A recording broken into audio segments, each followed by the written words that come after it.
Produksi adalah proses atau tahapan dalam pembuatan film atau video yang dilakukan setelah proses praproduksi berlangsung. Ada apa saja di tahapan produksi? Yuk kita bahas.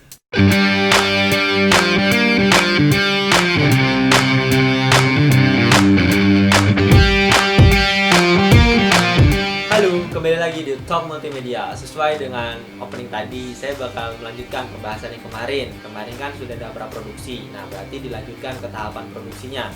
Ada apa saja sih hal yang perlu diperhatikan dalam proses produksi ini? Ya, yang pertama ada tata kamera. Tata kamera. Kamera ini ada dua sub pembahasan ya. Yang pertama ada sudut pengambilan gambar atau camera angle, dan yang kedua ada frame size atau jenis-jenis shot. Ya, di sudut pengambilan gambar atau camera angle itu ada beberapa jenis. Nah, di sini saya akan menjelaskan beberapa yang sering saya gunakan. Yang pertama ada high angle.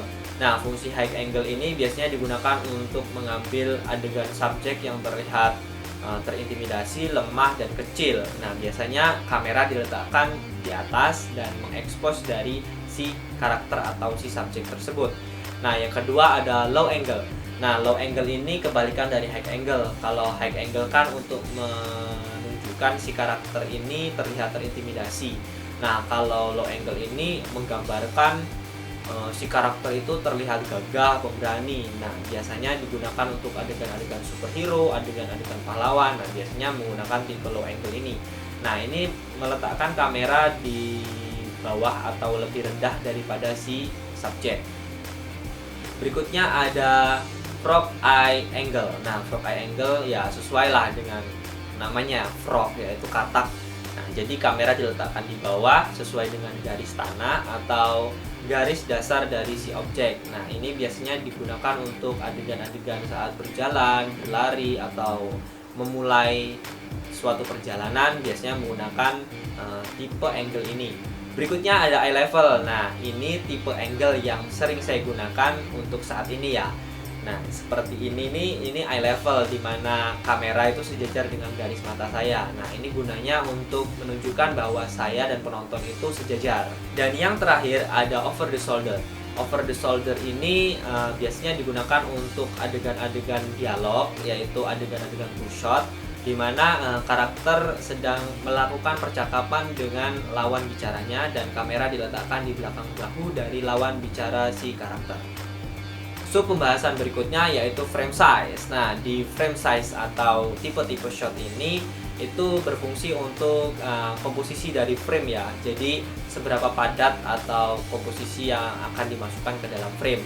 Nah, ini juga ada tipe-tipenya dan ada jenis-jenisnya. Nah, ini di sini saya akan menjelaskan beberapa yang sering saya gunakan. Yang pertama ada extreme long shot atau biasa disingkat ELS.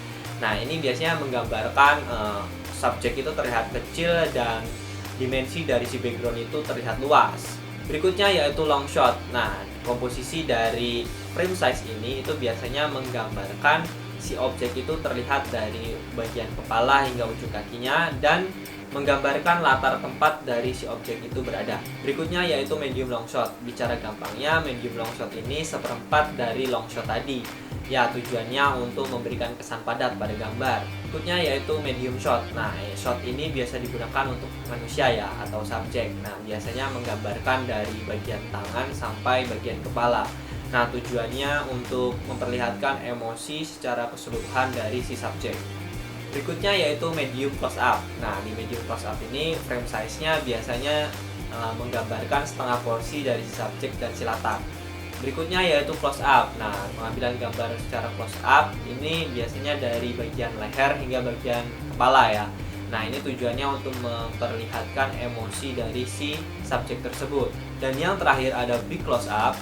Nah, di big close up ini biasanya menggambarkan benar-benar emosinya itu biar terlihat secara jelas.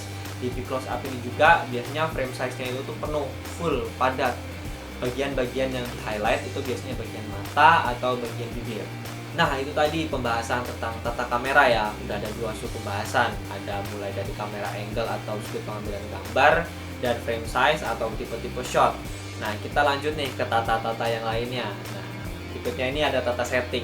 Tata setting. Nah, tata setting ini berkaitan dengan latar ya. Ada latar tempat, latar suasana, latar waktu, dan lain-lain. Nah, di sini kita mengatur bagaimana setting yang kita gunakan itu sesuai dengan konsep yang akan kita angkat. Next, tata cahaya. Tata cahaya.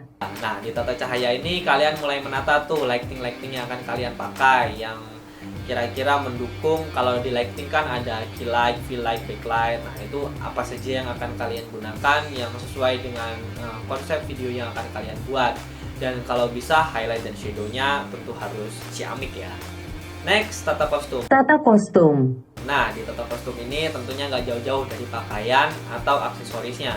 Nah, tentunya di sini kita harus memakai pakaian yang sesuai dengan konsep video yang akan kita buat. Ya, yang terakhir ada proses live shooting, di mana prosesnya sedang berlangsung. Dan proses tata-tata yang saya jelaskan sebelumnya itu sudah saya lakukan ya. Mulai dari tata kamera, di sini saya menggunakan kamera angle atau sudut pengambilan gambar yaitu eye level. Dan untuk frame size-nya saya menggunakan medium close up ataupun close up, dan menggunakan frame komposisi yaitu ada background di belakang sana, ada komputer dan laptop saya, dan beberapa elemen lampu. Dan untuk tata setting saya menggunakan kamar saya sendiri. Untuk tata cahaya saya menggunakan dua sumber cahaya yaitu ada key light dan ada fill light. Oh ya, satu lagi di atas ada fill light. Dan untuk yang terakhir ada tata kostum, saya menggunakan kaos biasa yang biasa saya gunakan sehari-hari. Nah, itu tadi sih teman-teman proses produksi sebuah film ataupun video ya. Saya akan lanjutkan ke tahapan pasca produksi di video atau talk multimedia berikutnya. Jadi buat teman-teman yang penasaran bisa ikuti atau subscribe ke channel ini. Dan jangan lupa bagikan ke teman-teman kalian apabila ini bermanfaat. Dan sampai jumpa di video berikutnya. See ya! Oh ya, jangan lupa nyalakan tombol notifikasinya. Bye-bye.